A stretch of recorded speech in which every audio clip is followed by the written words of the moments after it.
पिण्डजा प्रवरारूढा चन्द्रकोपास्त्रकैर्युता प्रसादात्तनुते मह्यं चन्द्रघण्टेति विश्रुता. ಮೈಸೂರು ದಸರಾವು ರಾಜ್ಯದ ನಾಡ ಹಬ್ಬ ಆಗಿದ್ದು 10 ದಿನಗಳ ಹಬ್ಬವಾಗಿದೆ. ನವರಾತ್ರಿ ಎಂದು ಕರೆಯಲ್ಪಡುವ 9 ರಾತ್ರಿಗಳಿಂದ ಪ್ರಾರಂಭವಾಗುತ್ತೆ. ನವರಾತ್ರಿಯಲ್ಲಿ ಆ ಜಗನ್ಮಾತೆಯನ್ನು ಆರಾಧಿಸುವ 9 ಸ್ವರೂಪಗಳಲ್ಲಿ 3ನೇ ದಿನ ಚಂದ್ರಘಂಟ. ಚಂದ್ರಘಂಟ ಯಾರು? ಈ ದೇವಿಯನ್ನ ಯಾವ ಥರ ಪೂಜೆ ಮಾಡಬೇಕು? ಚಂದ್ರಘಂಟ ರೂಪದ ಹಿನ್ನೆಲೆ ಏನು ಅಂತ ತಿಳಿಯೋಣ ಬನ್ನಿ. ಶರನ್ನವರಾತ್ರಿಯ 3ನೇ ದಿನ ದೇವಿಯನ್ನ ಚಂದ್ರಘಂಟ ಎಂಬ ಹೆಸರಿನಿಂದ ಕರೆಯಲಾಗುತ್ತದೆ. ಚಂದ್ರಿಕಾ ರಣಚಂಡಿ ಅಂತಲೂ ಕರೆಯುತ್ತಾರೆ. ಆ ದೇವಿಯ ವಿಗ್ರಹವನ್ನ ಇರಿಸಿ ಪೂಜೆ ಆರಾಧನೆಯನ್ನ ಮಾಡಲಾಗುತ್ತದೆ. ಈ ದೇವಿಯ ಸ್ವರೂಪವು ಶಾಂತ ರೀತಿಯಲ್ಲಿ ಇರುತ್ತದೆ, ಶ್ರೇಯಸ್ಸನ್ನ ನೀಡುತ್ತದೆ.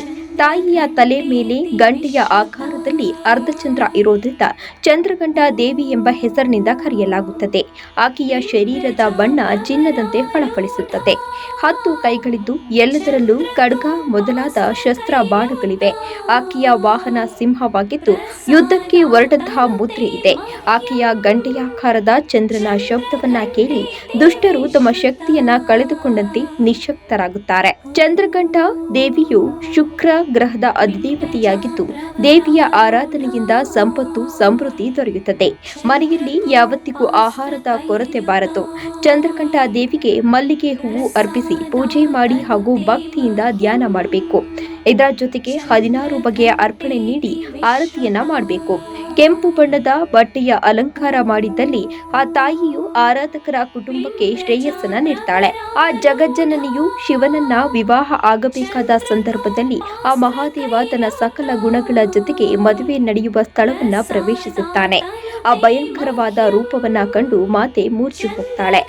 ಈ ಚಂದ್ರಘಂಟ ರೂಪದಲ್ಲಿ ಕಾಣಿಸಿಕೊಂಡ ದೇವಿಯು ಶಿವನು ರಾಜಕುಮಾರನಂತೆ ಕಾಣಿಸಿಕೊಳ್ಬೇಕು ಎಂದು ಪ್ರಾರ್ಥಿಸಿದಾಗ ಅದರಂತೆಯೇ ಶಿವನು ರೂಪ ತಾಳ್ತಾನೆ.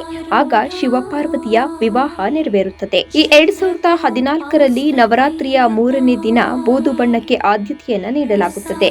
ಚಂದ್ರಘಂಟ ದೇವಿಯು ಧೈರ್ಯ, ಪರಾಕ್ರಮ ಹಾಗೂ ಸೌಂದರ್ಯದ ಪ್ರತೀಕವಾಗಿದ್ದು ಕೆಂಪು ಬಣ್ಣದ ವಸ್ತ್ರಗಳಿಂದ ತಾಯಿಗೆ ಅಲಂಕಾರ, ಕೆಂಪು ಬಣ್ಣದ ಹೂಗಳಿಂದ ಪೂಜೆಯನ್ನ ಮಾಡಲಾಗುತ್ತದೆ. पिण्डजा प्रवरारूढा चन्द्रकोपास्त्रकैर्युता प्रसादात्तनुते मह्यं चन्द्रघण्टेति विश्रुता.